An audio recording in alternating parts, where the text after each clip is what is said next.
Bonjour tout le monde, bienvenue à notre semaine 5 de notre défi 52 semaines pour réduire votre empreinte écologique. Donc pour ceux qui ne l'avaient pas encore rencontré, voici Victoria. Si vous écoutez pas les vlogs, sinon vous l'avez vu, c'est bien sûr. Mais mon bébé qui veut rester scotché sur maman. Alors, on a parlé d'alimentation. Alimentation locale et bio. Donc on a parlé de l'alimentation, on a parlé de réduire notre consommation de produits animaliers, de manger local, de notre carburant et de notre électricité. Donc pour la semaine 5, on s'en va tout complètement dans un autre aspect de notre vie et c'est celui de la consommation de biens. Vous êtes probablement très conscient comme moi qu'aujourd'hui, en 2018, on consomme comme des malades. On jette, on achète, on jette, on achète. Puis il y a quelque chose qui est comme un peu disparu de notre vie, puis c'est de réparer.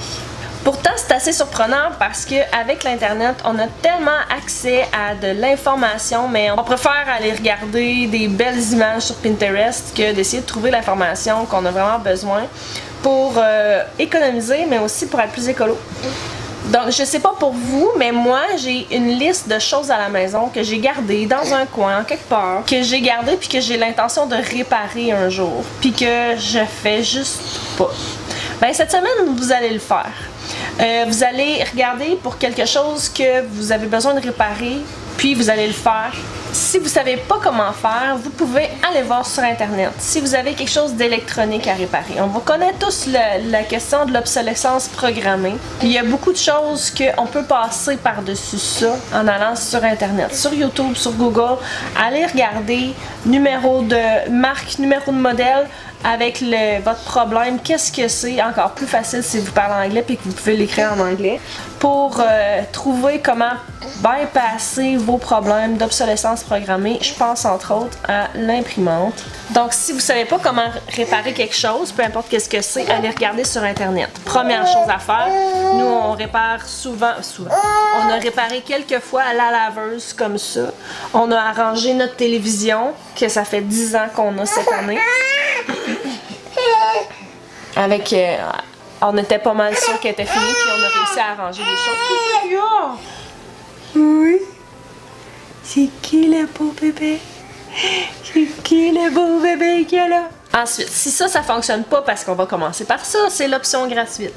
Vous allez regarder pour un réparateur. Ça existe encore des gens qui réparent des choses. Donc, faites réparer quelque chose ou regardez sur Internet aussi, hein? Un petit appel à Facebook. Facebook, saurais-tu comment réparer telle chose? Puis souvent, on a des amis qui vont pouvoir nous aider. En tout cas, j'en ai, je sais pas pour vous. Si vous avez un morceau de linge qui est magané, qui a un trou dedans, qui a une décousure, un morceau de décousu ou quelque chose comme ça, si vous savez pas coudre, regardez sur YouTube. Si ça marche pas quand même, appelez votre mère, votre grand-mère, votre soeur, votre amie. Vous connaissez probablement tous quelqu'un qui sait coudre le moindrement. Si vous savez pas comment réparer votre morceau de linge, écrivez-moi. Au pire, je vais vous aider. Si jamais vous n'avez absolument rien à réparer, je vous lève mon chapeau, ou pas. Soit que vous êtes déjà quelqu'un qui répare, ou c'est que vous êtes quelqu'un qui débarrasse aussitôt que quelque chose est brisé. Dans ce cas-là, ça va arriver un jour que vous allez avoir quelque chose à réparer. Donc gardez ce défi-là en tête. Puis quand ça arrivera, ben vous le ferez. Pour les autres, regardez autour de vous, qu'est-ce que vous utilisez plus parce que c'est brisé, qu'est-ce que vous pourriez arranger qui vous dérange, qu'est-ce que vous pensez à ce que vous avez déjà débarrassé, vous auriez déjà peut-être pu réparer. Colline que t'es belle. Oh, que t'es belle, que t'es belle, que t'es belle, que t'es belle. Donc je suis consciente que cette semaine, c'est peut-être pas un défi que tout le monde va pouvoir faire. Je veux juste vous le mettre en tête. Pour, oui, cette semaine réparer, mais gardez-les en tête de vous donner comme objectif de réparer ce qui brise chez vous. Ou au pire, des fois, là, c'est tellement... Il y a des gens qui donnent des choses qui sont brisées, puis vous pouvez facilement les réparer. Des fois, il y a des gens qui donnent des choses qui fonctionnent plus bien, qui sont brisées, puis si vous êtes capable de les réparer, ben ça vous fait quelque chose de gratuit. Donc, oui, regardez ce que vous avez à réparer, mais regardez ce que vous allez acheter aussi. Est-ce que vous êtes en train de remplacer quelque chose qui est désuet chez vous, qui est brisé, qui fonctionne plus? Donc, je vous mets au défi.